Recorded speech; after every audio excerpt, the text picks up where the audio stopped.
You wanted the best. You've got the best podcast. The hottest podcast in the world. The Chris Voss Show, the preeminent podcast with guests so smart you may experience serious brain bleed. The CEOs, authors, thought leaders, visionaries, and motivators. Get ready. Strap yourself in. Keep your hands, arms, and legs inside the vehicle at all times, because you're about to go on a monster education roller coaster with your brain. Now, here's your host, Chris Voss. Hi, folks. This is Voss here from thechrisvossshow.com. Let's see there. She's a little late to the party today, but welcome. The Iron Lady sings it. As always, welcome to the show, my family and friends. The Chris Voss Show for over 16 years, now going on 17 years, nearly 2,100 episodes. We're bringing the Chris Voss Show.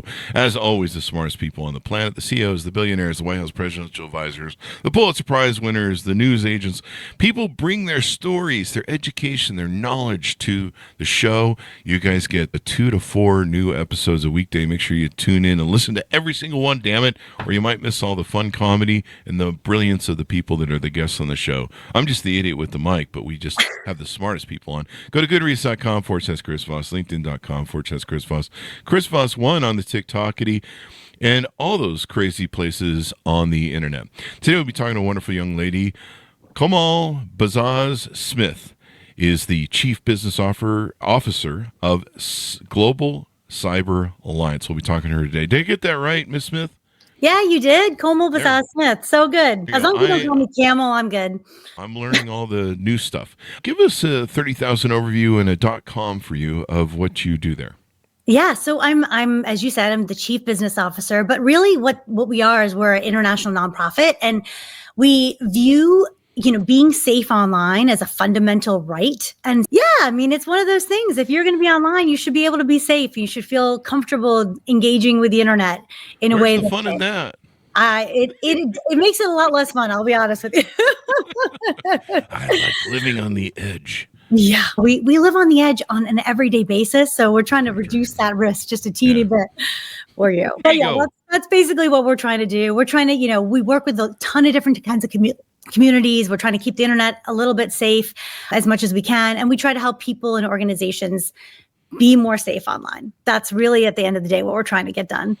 And you need to be safe online. There's a lot of dangerous stuff online. A lot of dangerous stuff coming through the emails, clickbait, all sorts of different things. You click the wrong thing, man, and suddenly your computer's taken over. You could go down a rabbit hole. I mean, I keep thinking about it like with my mom or with my kids. Yeah. Before I gave my kids a phone, I had to really think about that. What does that actually mean? What am I exposing them to? It's great because they have so much opportunity, but there's a whole host of other things you have to think about too. So we're all the same.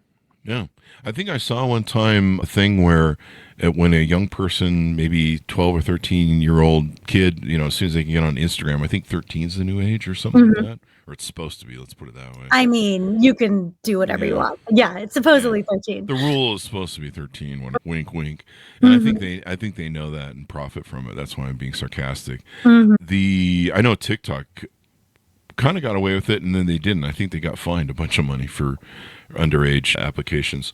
But no, as soon as they get on, within minutes, they have, dudes that are pedos, hitting their DMs. Yep. And, parents really have to think about this stuff. They really need to, decide. I have one friend who's got 2 or 3 daughters, and they're fairly, impressionably young, and I think in their low teens. And, he has to explain to them some of the girls and some of the activity on Instagram that they see that this isn't normal. This isn't what you're supposed to do. And this is, maybe a unique group of people. But, I can see as a father, you don't want your daughter on OnlyFans. You don't want your daughter on it. You don't want your son on lots of things. Yeah. I mean, there's a whole lot of, education that happens, and we don't really work so much with the super young folks. But at the end of the day, we do have tools and platforms that sort of work with younger folks. We have something called Cyberflex. We have toolkits for kind of individuals and small, medium businesses. But at the end of the day, like, how do you keep yourself safe? What are the kinds of things? How can you make it as easy as possible? So those are just some of the problems we try to tackle over it. What I do is I cover myself in tinfoil and then put a tinfoil hat on Kind of like that scene from How does that work Signs out for with you, Mel Chris? Gibson. I don't know. I think it's working. I can Good. feel a vibration glow, but I might be sitting close to a magnet, so I'm not sure what that's about. So you guys' intent is to work with communities and improve the internet and help people and organizations be more secure online. So you guys have a community that people can join and get involved in. Tell us how people can understand that better. I noticed there's a download here of your overview and different things you're trying to accomplish. Yeah, no, absolutely. You can join you can go to globalcyberalliance.org and become a partner. We have a lot of different ways that we work. So basically at the end of the day, we're trying to keep the internet safe. We're trying to do a couple things to make the internet more improved, and we're trying to keep people safe online.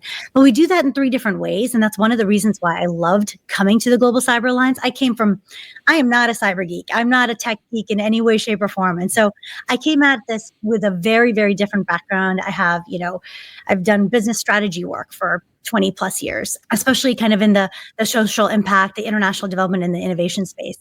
And one of the things that I loved and why I came to GCA, to Global Cyber Alliance, is because we work at so many different levels. We work with the end users, people like yourselves, small businesses, journalists, to help them kind of keep them safe.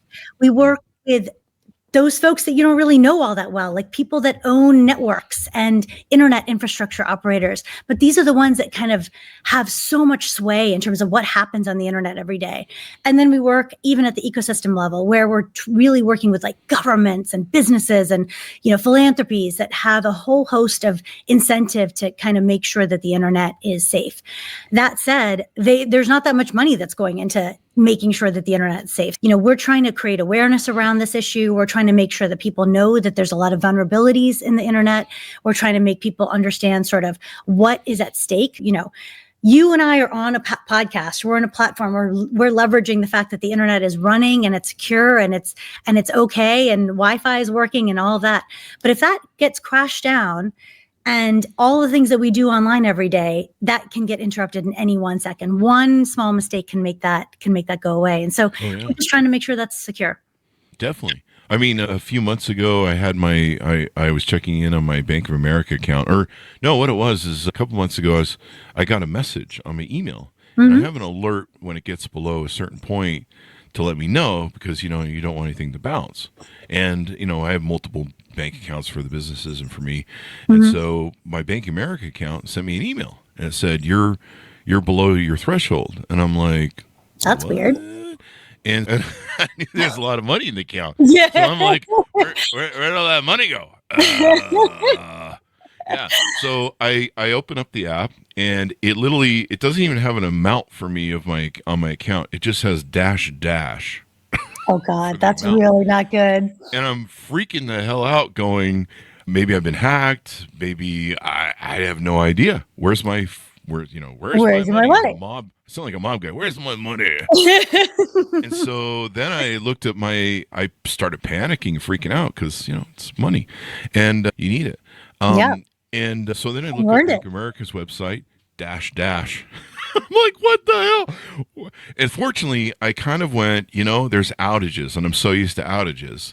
Before I called them, I looked on the internet, and I Googled Bank of America outage, and sure enough, they were down for look 2 or at 3 you. hours.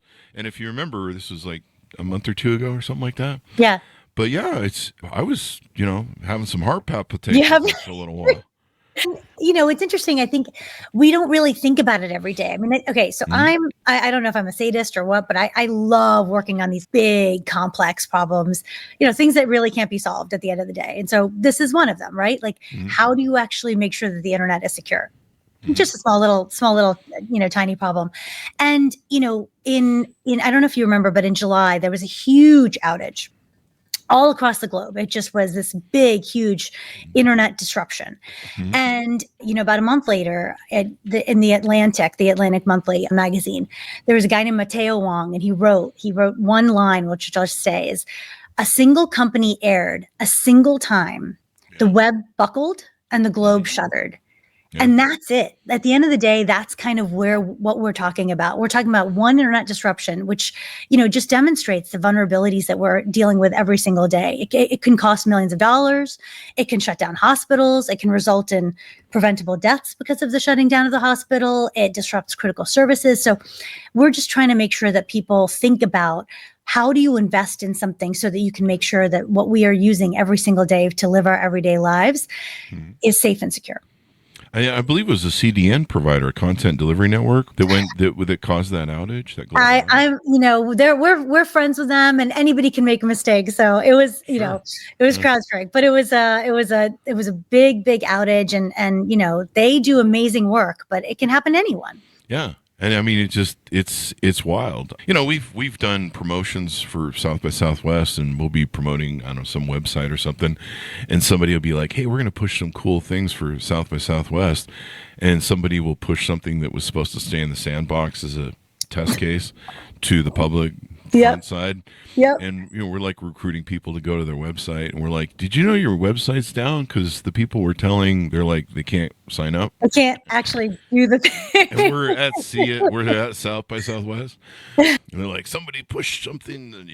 And you never know. I mean, and that's the thing. And look, at the end of the day, I mean, some of this is just window dressing. I mean, sure, it's fun to be able to access a podcast and things like that, but many people rely on this for their everyday livelihoods. This is a big deal. Yeah, I mean, the Chris Voss Show is a business online. You can't go to an office on 4th of May to see us, and it didn't used to be that way. I built most of my companies in the brick and mortar era. I know the severe difference. When did it turn for you? When did you become totally digital, Chris? We adopted early on. I mean, I was on during the days of Prodigy and CompuServe. Oh wow, CompuServe! I just date myself is how old I was. Hey, I remember CompuServe. I'll never forget when we graduated from 300 baud to 1200 baud, and that's download speed, folks. But that was like, it's very different than what you would think of 1200 now. I don't know.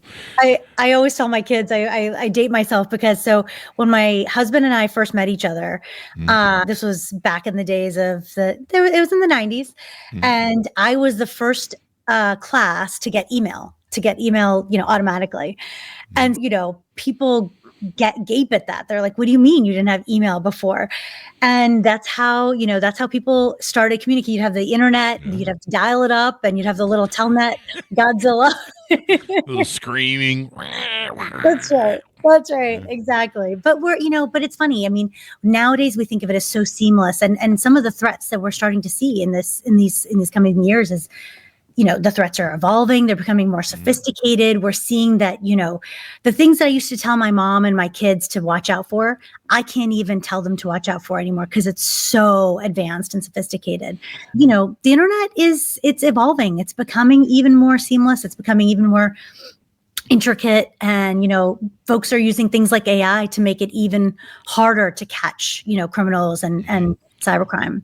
That was the next thing I was going to run by you. It's funny. Just a few minutes before the show, I was checking my emails before we came on, and I had an email from Walt Disney, which is weird because, I think there's Disney Plus or something, right? And so I got this thing, and it says My Disney on it. Please review your payment information. And you're like, I'm not subscribed to Disney. I don't subscribe to Disney Plus because, I don't have any jokes for that. Anyway. just cause that's fine. I'm traumatized every time I look at Disney or Mickey Mouse. I don't know why. It's just a scar. It's a big mouse. Clowns. Mice can be scary. It is a big mouse. You have a good point. Now I'm even more terrorized. Thanks for promoting. I'm just making shit up, people. So I got this message, and I was like, what the hell? And of course I looked at it, and it has like I've got it pulled up here. It has about 30 to 50.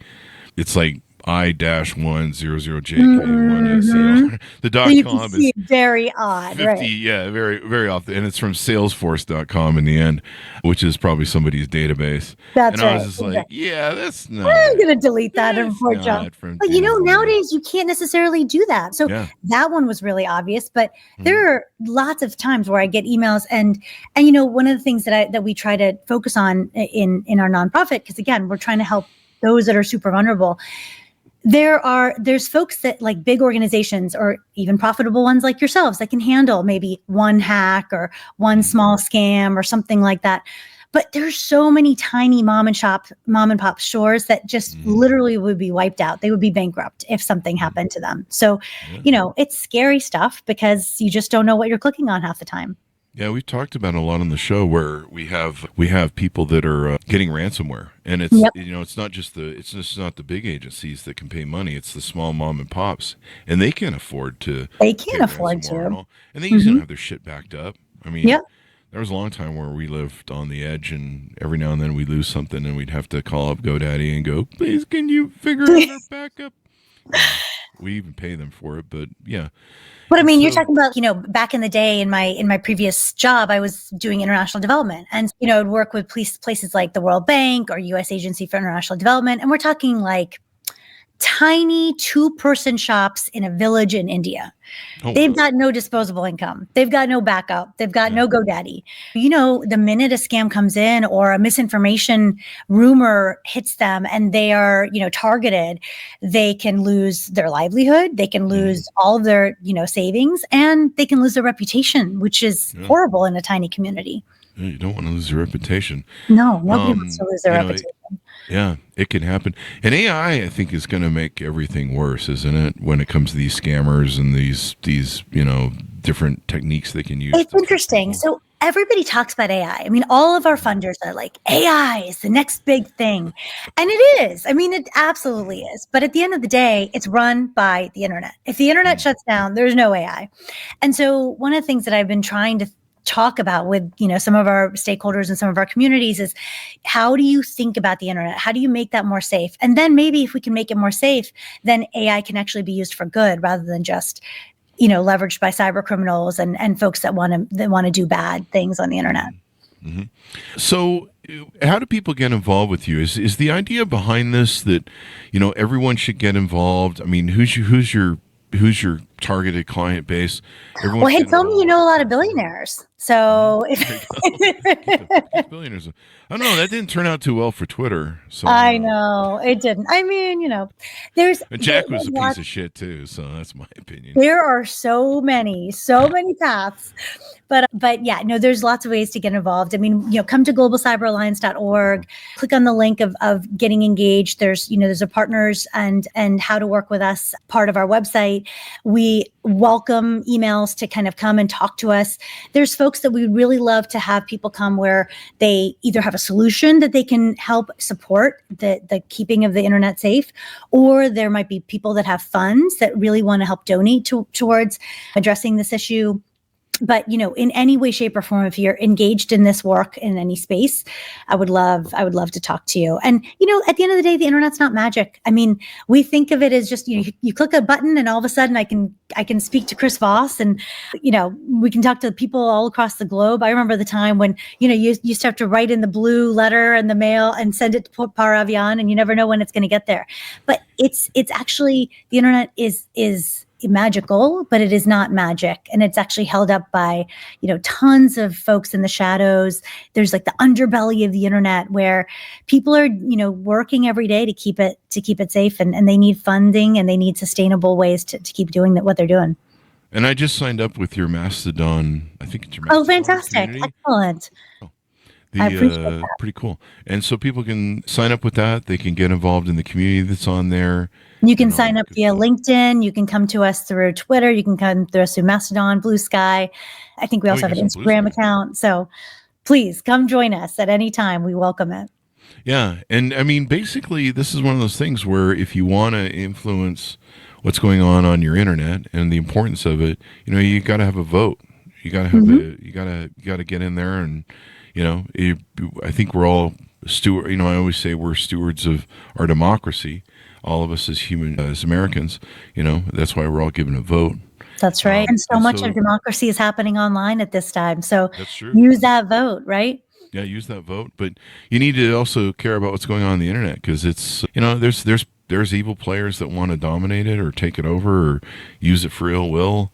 And, there's constantly, with Bitcoin and different cryptocurrencies, there's different ways that, people are moving money that maybe is illicit and all that good stuff. Yeah, no, and I think one of the things I always try to tell people, I mean, especially, like I said, my mom or my grandparents or somebody that just is, what is all this computer stuff you're doing?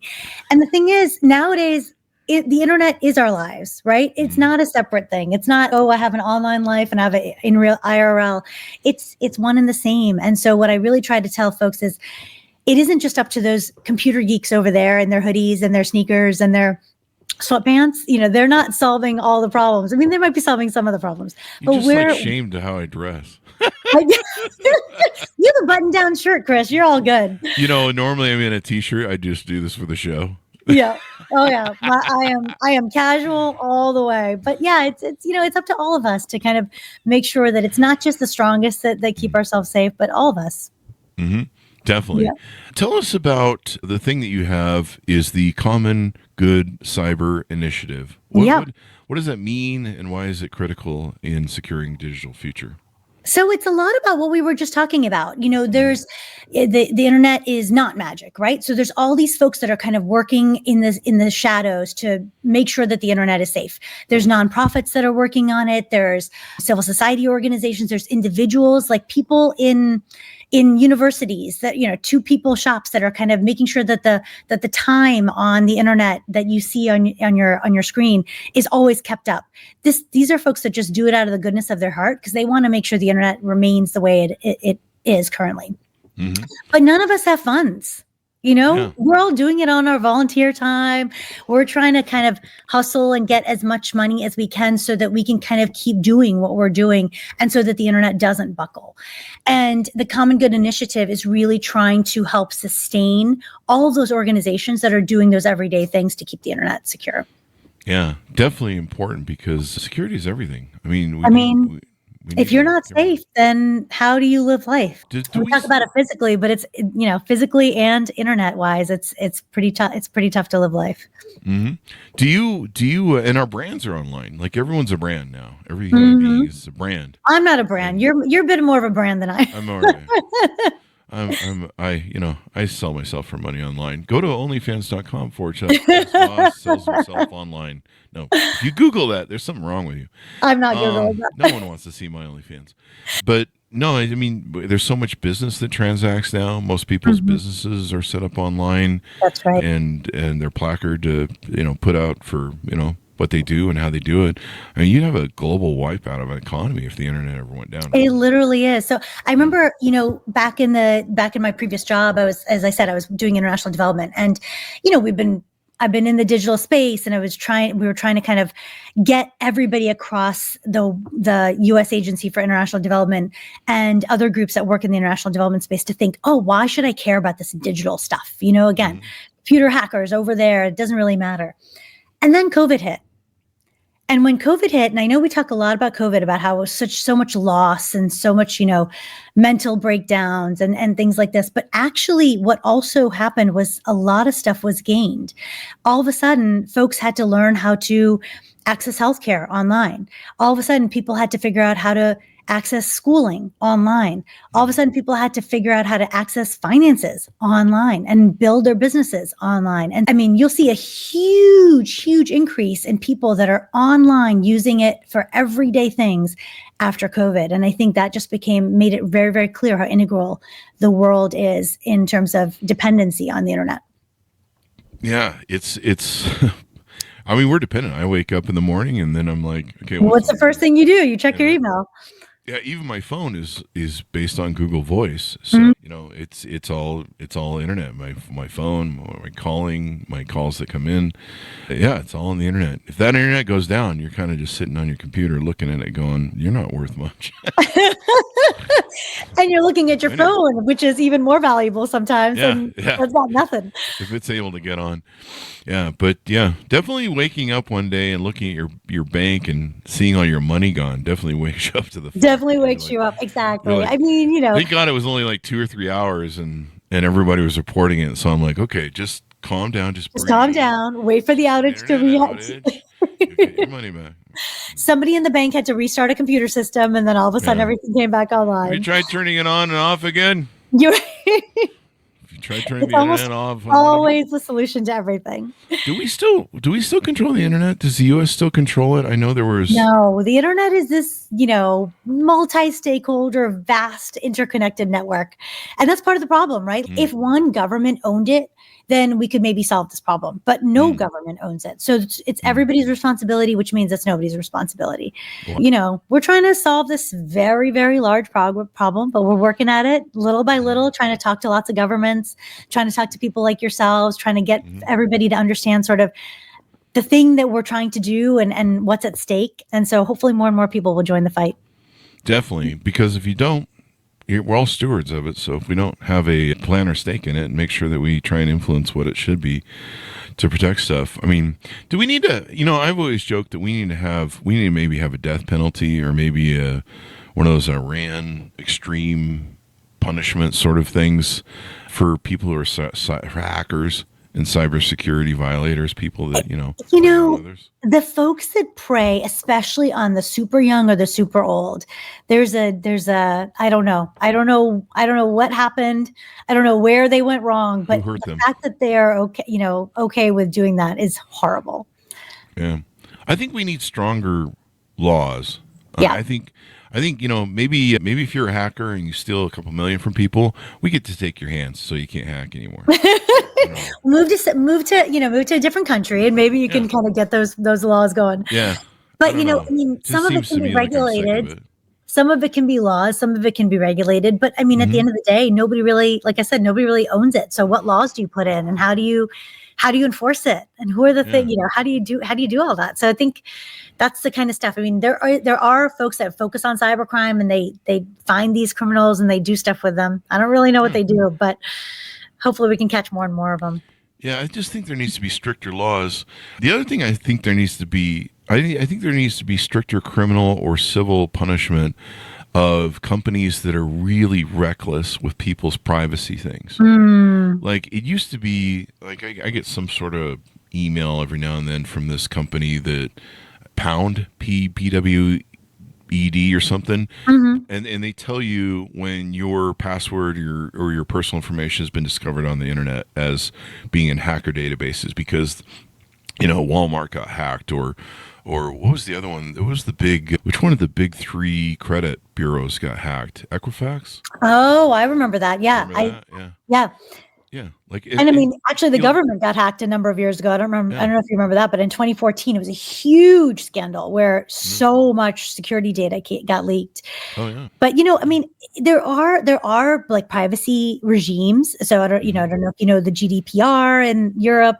There's actually one in the US called CBPR. So there are rules, but it's hard to enforce them. And I think, we need better laws. We need better laws. We need better regulatory systems. But I think that's part of the whole point about the internet is it was this wild, wild west for so many years. It was just this thing that grew and it was organic and beautiful and people were building things and innovating. And it's been fantastic. But I think we've reached that nadir where we're kind of like, okay, now we actually might need some norms and some rules and some structure around all of this stuff. Yeah. Copyright stuff, AI has got lots of lawsuits going against it where people are like, hey, you scraped the internet, you stole our music, you stole our art, you stole, they're scraping books, they're scraping everything. They probably scraped the Chris Voss Show. And they put a deep fake on you, so now it doesn't even look like you anymore. They're probably that. It probably looks better anyway. That's why I've let it slide. But, I'll hear about these companies that they're like, yeah, we had everyone's passwords and private data in a text file that was openly available on the internet. Yeah. I'm like, what? Why was it openly available on the internet? Somebody should go to jail for 30 days. Somebody should get, $1 million fine. There should be penalties. And the reason it keeps happening is because there's no of these enforceable penalties. And so I really think there needs to be something like that. I think they're growing. I think that there's more and more recognition across government. And, these are things that are sort of, people know that this is an issue. People are seeing that this is an issue. And I think they're just kind of catching up to the fact of what exactly do we do about this? How do we handle social media companies? What are the kinds of things we can do to where should we regulate? Where should we not regulate? How do we enforce and versus how do we incentivize better behavior? All of that's just getting started. Yeah. And pedophiles too. Like I've been just shocked when I'll see some Awful. giant bust of these pedophile rings, and they'll have like huge communities, and you'll hear about them in databases, and you're just like, what the effing, it's mind-boggling. Yeah. It's mind-boggling. Yeah. I don't even know how they all exist. All I got to do is figure out how to make sure my kids don't get on there. Exactly. And there's things you don't want your kids learn. Like I always tell kids, pace yourself. Yeah, you can't unlearn things. Yeah. Mm-hmm. You got 40 years to pick up some weird fetishes. Just stick with the normal Just don't stuff do when them you yet. start. Just pace yourself. Right. You don't want to go right to something crazy from the get-go. I don't know what I'm talking about, but I'll let people fill in the blank. What have we talked about what you guys do there that maybe we should make sure and people are aware of? I mean, I think, we've talked about a lot of it. At the end of the day, every single person, we all have a role to play.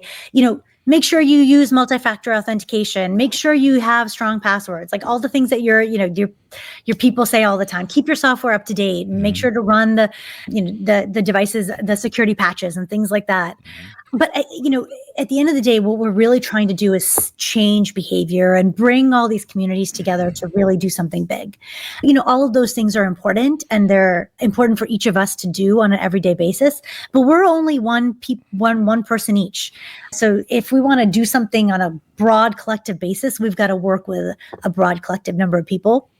And I hope that we can get more and more folks to join our cause. And I think Common Good is one example. We do a whole host of other things, but we're trying to address, the internet safety in a wide variety of ways. And I think there's lots of different ways to join up in that. So if you're interested in end user communities, we have a program for that. If you're interested in helping support internet infrastructure owners and network operators, we have a program for that. Or if you're interested in supporting the internet, and the ecosystem of that, we have a program for that. So there's lots of different ways to get engaged.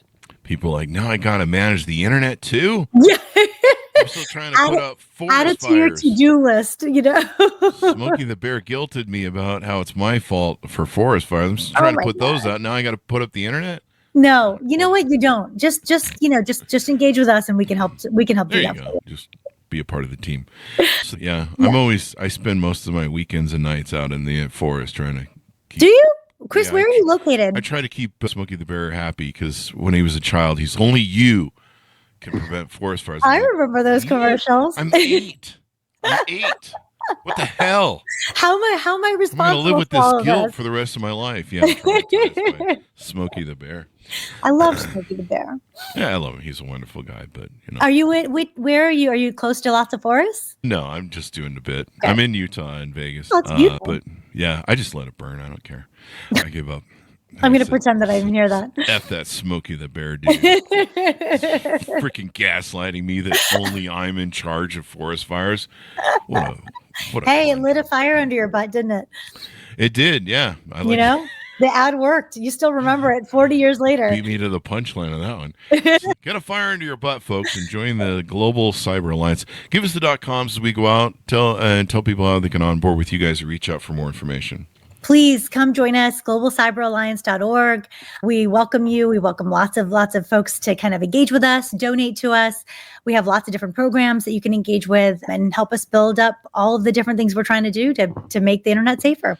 Make the internet safe, especially Make the internet safe. No small feet. I can't imagine. My brother had a beautiful young daughter and son, and he, for the longest time, he wouldn't let him on the internet. And I'm like, this is the age of these kids grow up on the internet. You almost have to let them have it. Yeah. It's a tough balancing act, Chris. It's, you want to get them engaged. You want them to know how to do it effectively. But at the same time, the minute you open that door, you can't close it again. So it's a tough balancing act that we all struggle with every day.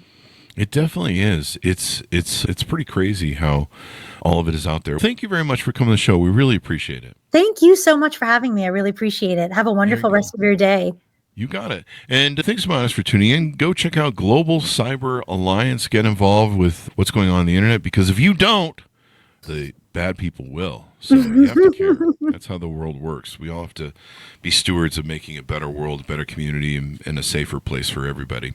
Thanks so much for tuning in. Go to goodreads.com/Chris Voss, LinkedIn.com/Chris Voss, Chris Voss1 on the TikTokity, and ChrisVossFacebook.com. Thanks for tuning in. Be good to each other. Stay safe, and we'll see you guys next time.